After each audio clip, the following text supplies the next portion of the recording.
At Sleep Outfitters Outlet, great sleep is a big deal. Save 40 to 60% every day on every Sealy, Stearns & Foster, and Tempur-Pedic. Queens as low as $249. Customer exchanges, closeouts, and floor samples. Inventory changes daily, so come in for your dream deal today. With no credit needed financing, expert advice, and up to 60% off retail, it's never been easier to get the sleep and savings you deserve. Go to sleepoutfittersoutlet.com for financing details and to find a store near you.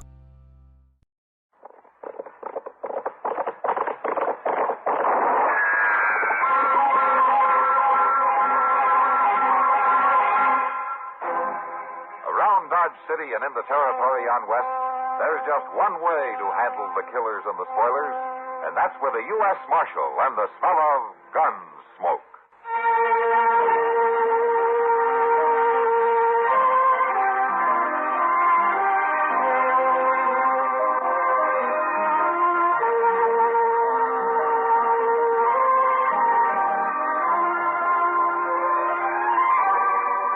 Gunsmoke, starring William Conrad, the story of the violence that moved west with young America, and the story of a man who moved with it. I'm that man, Matt Dillon, United States Marshal. The first man they look for and the last they want to meet. It's a chancy job, and it makes a man watchful and a little lonely.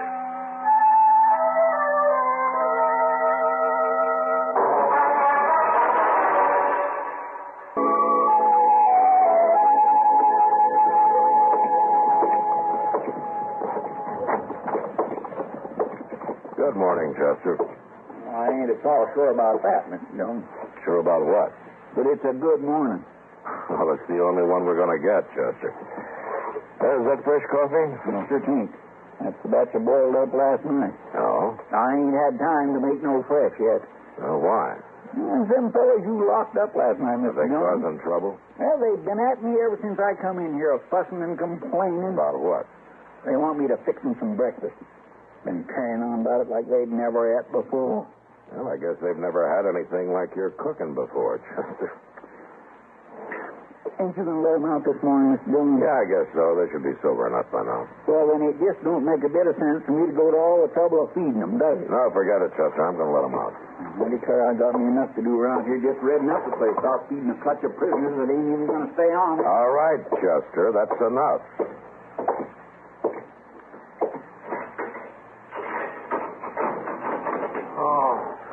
You two can come out now. Don't seem right to turn the body out without no food, Marshal. You know, a man could go. Come on, get out of there and bring your friend with you. He ain't feeling so good, Marshal. Looks like his strength was sapped. Now, if we was to have some breakfast. Look, you weren't worried about food last night when you rode your horses into the Long Branch, and I'm not going to worry about it now. Go on, get out of here. Seems like we could have some coffee anyway. I said get out. Come on, come on. See what I mean? You think we was running a boarding house around here? No. You should have just left them laying there in the ceiling last night to get tromped on. You better get the cell cleaned up, Chester. And that's another thing, Mr. Dillon. It just don't seem right for them drunks to be able to make the fearful mess they do and have somebody to have to clean up after. Go on, Chester. Get it over with. Yes, sir. I'll do it all right, but I ain't going to like it. Well, I don't like hearing you complain about it either. Hello, Matt. Chester? Now, how about that? Slow down. Oh. Something the matter with you two? Well, Chester doesn't like the way the marshal's office is being run, that's all. Well, neither do I. I was coming in to tell you about it. No? All right, Doc, what's on your mind? Some drunken drover jumped into my buggy last night out in front of the office and raced it down the street. Oh, did he bring it back? He couldn't. He turned it over going around the corner. You know who it was? No idea. Whoever it was disappeared into the nearest saloon. I'm sorry, Doc, but it doesn't look like I can do anything for you. Well, why not? Well, in the first place, there was no harm done. My buggy was stolen. You got it back, didn't you? For heaven's sake, stop being such an old maid. Oh, wait.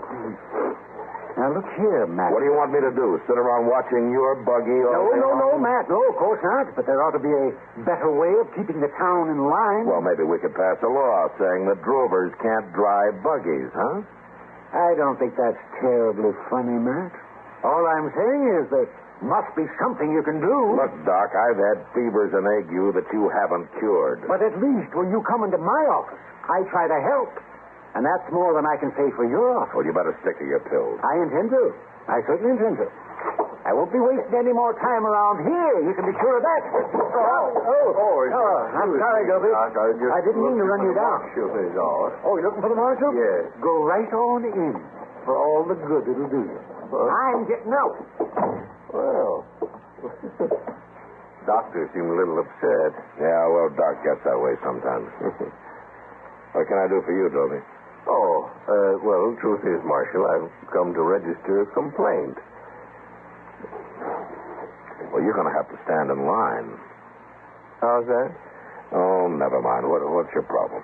Oh, well, Marshal, those chairs, those chairs I have sitting along in front of the hotel along the boardwalk there? Yeah?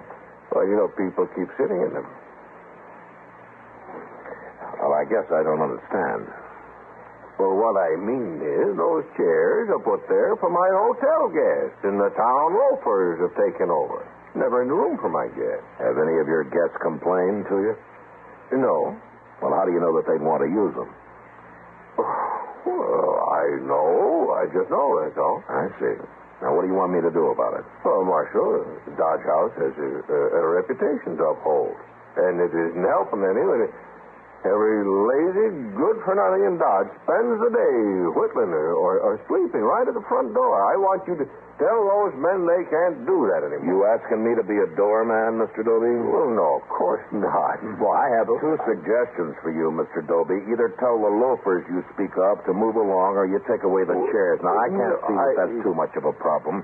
Besides, I've never seen one guest at the Dodge House sit on that boardwalk in all the years that I've been here. Now, you go on, Doby, because you've got a hotel to run, and you better tend to it. And I wouldn't be too hard on those loafers you speak of, because most of them are men who boot this town. All right, Marshal, all right. I'm frank to say I'm disappointed in the marshal's office. Good days. I'm beginning to get pretty disappointed in it myself. Now, where's my... Chester! Yes, sir. What happened to my hat? Yes, sir. What do you mean, yes, sir?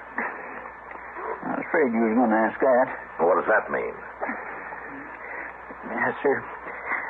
See, I was toting in a bucket of water to mop up with this morning, and just as I come in the door, one of them cussed prisoners hollered something at me, and when I turned around and yelled back, I knocked her hat right off in the peg there, and the water slopped all over. Well, if you're that bad off, you better get Doc to give you some of that nerve tonic he saves for old women. Now, where did you put it? The bucket? Where did you put my hat, Chester? Yes, sir. I was trying to dry it out over the stove. Oh, come on, Chester, come on. I just got it a little bit too close. Burned the top clean out of it, Mr. Jones, so I just kind of throwed it out. You threw it out? Wasn't nothing left but the brim, Mr. Jones, and you'd look kind of foolish just going around in that. The brim. All right, Chester. Where are you going, Mr. I am going to the store, Chester, to get myself a new hat so that I won't look so foolish. If that's possible.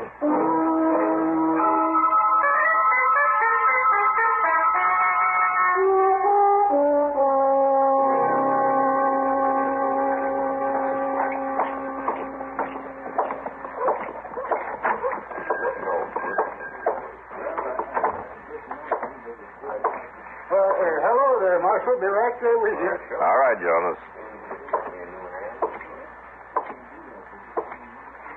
Well, hello, Marshal Dillon. Hello, Miss Bagley.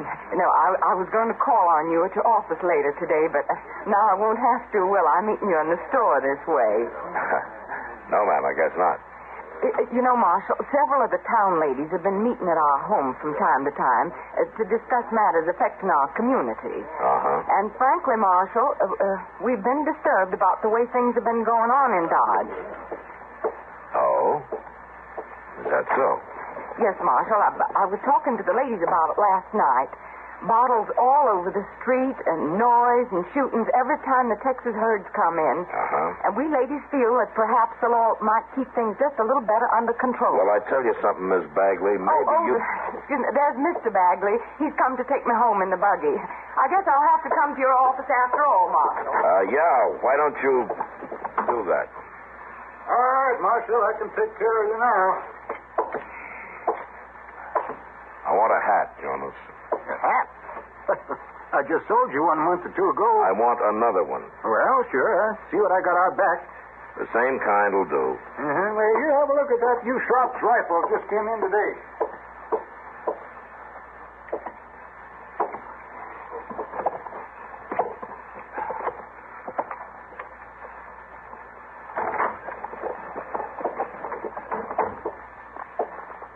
Reach. What? Why, Luke Gilmore, you old sheep herder, you. How are you? When'd you get into town? I just rode in. I got the dry throat and cancer. Well, we better fix that up. Jonas! I've almost found him, Marshal. No hurry. I'll be back later. Come on, Luke. I'll buy the first. I won't give you an argument.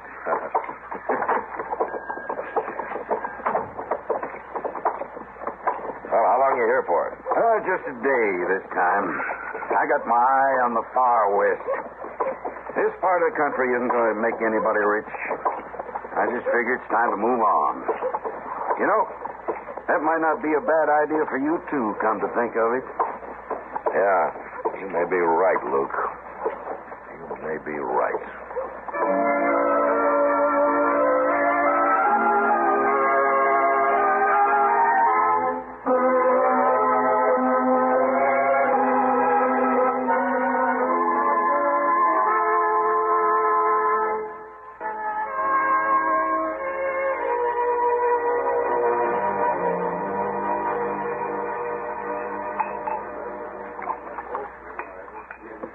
Well, you make it sound like a fortune's just lying there waiting for us. Well, it is, Matt. I tell you it is. But now that the railroad has joined up, there's just no telling what a man could do for himself out there. I know, but a lot of gold rushers came back with holes in their britches. Sure they did, Matt, but this is different. Things are starting up now that'll last. Well, you know, you could set yourself up your own town. You're aiming pretty high, aren't you, Luke? Sure, I'm aiming high, Matt, and you should, too. What do you figure you'll ever get out of Dodge? Nothing more than I can carry. That's right. That's absolutely right. You're eating dust and dodging bullets and chasing every penny ante bad man on the prairie, isn't that right? That's about it. You're frying in the summer and freezing in the winter. Nursemaid in a town that doesn't even thank you for it. You know, you always were one to talk up a storm, Luke. I'm talking sense, Matt. I'm right, and you know it. Well, you can stay on here and spend your life for this town and get no thanks for it. Now, isn't that so? I don't get paid in thanks. Or much else, either. Well, I'm on my way, Matt. Got to collect some money from a fella up country, but you think it over. I'll be back. You coming through Dodge? Yeah, I'm coming through in a few days, heading west. You got any sense, you'll come with me. Think it over, Matt. Yeah. I will think it over. So long, Luke. I'll be back, Matt. You be ready. Yeah.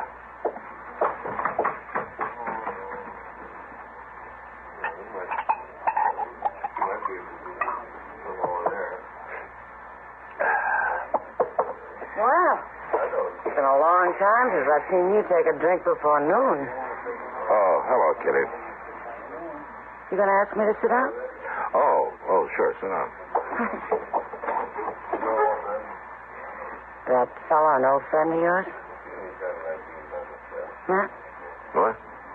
Oh, for heaven's sakes, if I'm bothering... Oh, no, I'm sorry, Kitty. I was thinking. What did you say? It's kind of early to be wool gathering. I'd just ask you if that fellow was an old friend. Yeah, Luke Gilmore. I know him in Texas. Oh, you're making some plans with him? I don't know yet, Kitty. But it just might be.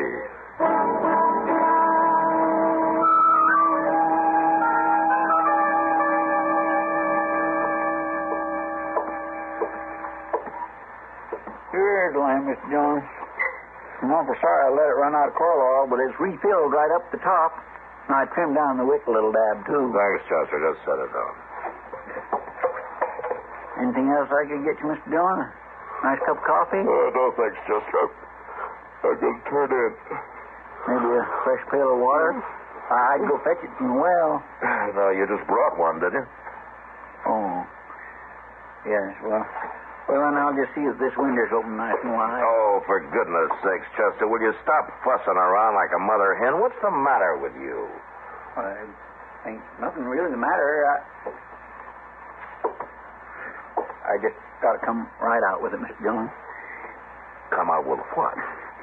Everybody's talking about how you're as out as a bull in a thorn thicket these last few days. Miss Kay and Doc and me was wondering if maybe there's anything wrong. I don't know. What do you mean? Oh, never mind, Chester. It's not important, no. Why don't you get on out of here and let me get some sleep? Huh? All right, Mr. Dillon. Yes, sir. Good night, Chester. Good night, Mr. Dillon.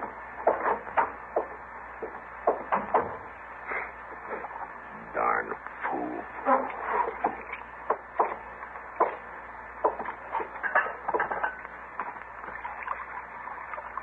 Marshal?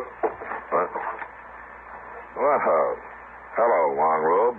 How did you get here? Door not locked? Oh, won't you sit down? No. Want Marshal come. Come? Come where? Long Robe show. Well, all right, Long Robe, in the morning. No, wait. You mean you want me to ride out with you now? No. What's the matter? Be much shooting if guns come. Guns? What guns? White men selling guns. Bring in morning to Indians. Long Robe want to stop. You come. All right, Long Robe. I'll come.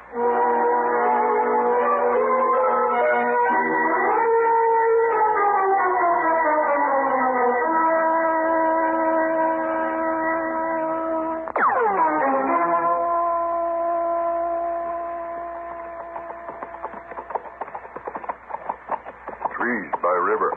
Yeah, I see him. We stop there. That's where the wagon will be coming? Wagon cross river there. Yeah, we wait. Okay, Long Robe.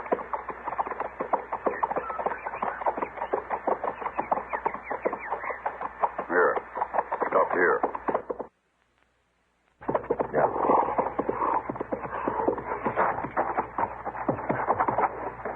Now, wait here. Oh, that's better. I'm tired. But Marshal no sleep. Marshal man of plains. Marshal keep good watch. Tell me something, Long Robe. Why didn't you go to the Army at Fort Dodge about this? Why did you come to me? No one soldiers. Well, they'd have gotten the gun runners for you. Soldiers not know. What do you mean they don't know? This is their business. Soldiers not know Indians. Soldiers come, soldiers go away. Soldier not man of plains. Well, what's that got to do with stopping some gun runners? Soldier stop gun runners. But soldier go get Indian, too. Punish Indian. Start more trouble.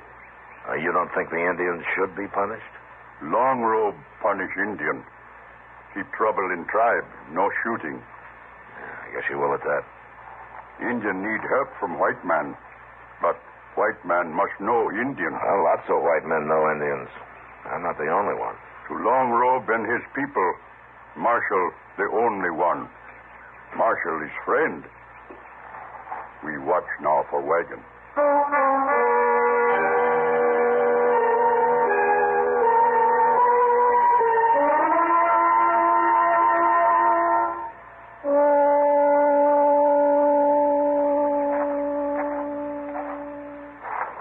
Marshal, wagon comes. Yeah, I've been watching it. Long Robe stand with Marshal. No, you stay here, out of sight. Long Robe stand with friend. I don't want you hurt in any shooting. Not afraid. You brought me out here because you thought I could handle this, didn't you? Because you didn't want trouble for your tribe? There'd be plenty of trouble if you were shot, Long Robe. Every Indian on these plains would fight if their chief was killed. Marshal talks true. All right, then. You stay down. I'll go out there now, and I'll tell you when to come.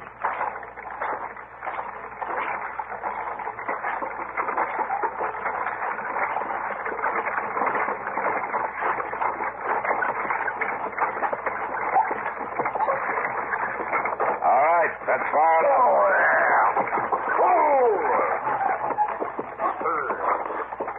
We ain't got room for no more.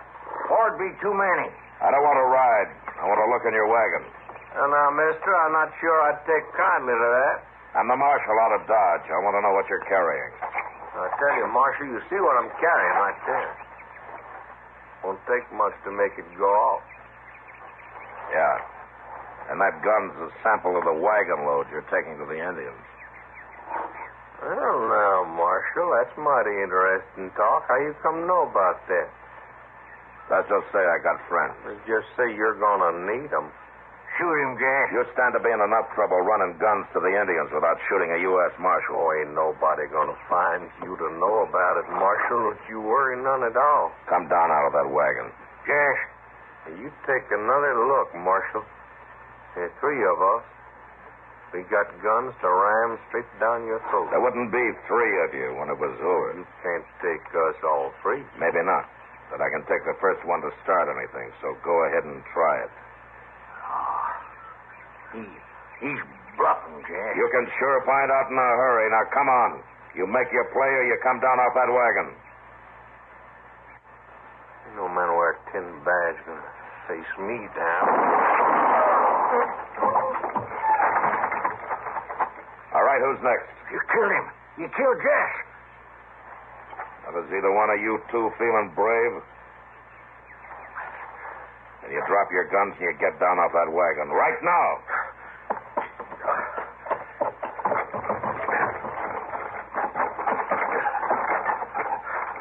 Now, stand right there.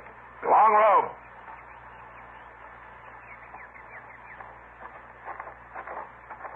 Marshal? Tie him up for me, will you? There's a rope under the wagon seat. I'll put this man in the back.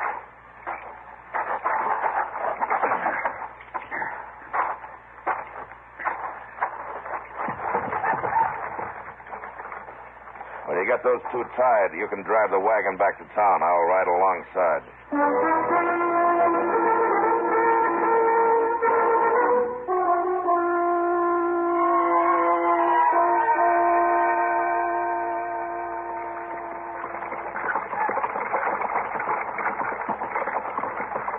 You can pull up now, Long Robe. I'll take over here. We're just about in.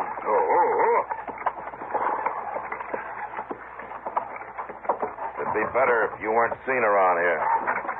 You might have to answer a lot of questions. Questions bring trouble. They can if people don't understand the answers. Marshal understands answers. Well, some of them anyway. Marshal understands answers about Indians.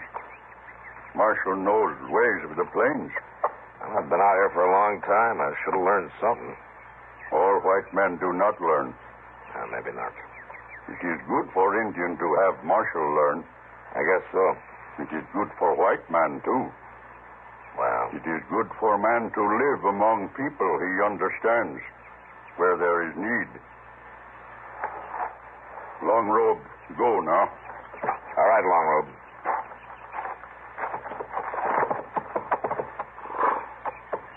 Will your people be moving on soon? At the next full moon, Oh, good hunting. when the next north wind blows, my people come back. Long Robe come to smoke pipe with Marshal. All right, Long Robe. I'll be here.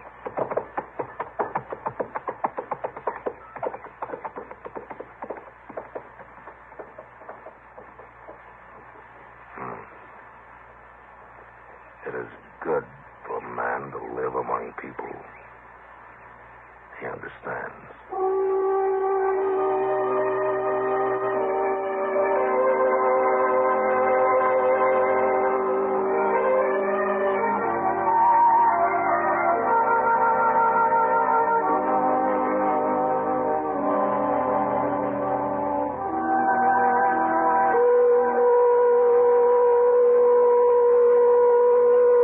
Gunsmoke.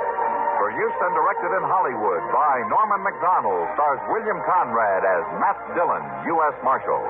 The story was specially written for Gunsmoke by Marion Clark, with editorial supervision by John Meston. Featured in the cast were Virginia Christine, Richard Perkins, Ralph Moody, Lawrence Dobkin, and Joseph Kearns. Parley Bear is Chester, Howard McNear is Doc, and Georgia Ellis is Kitty.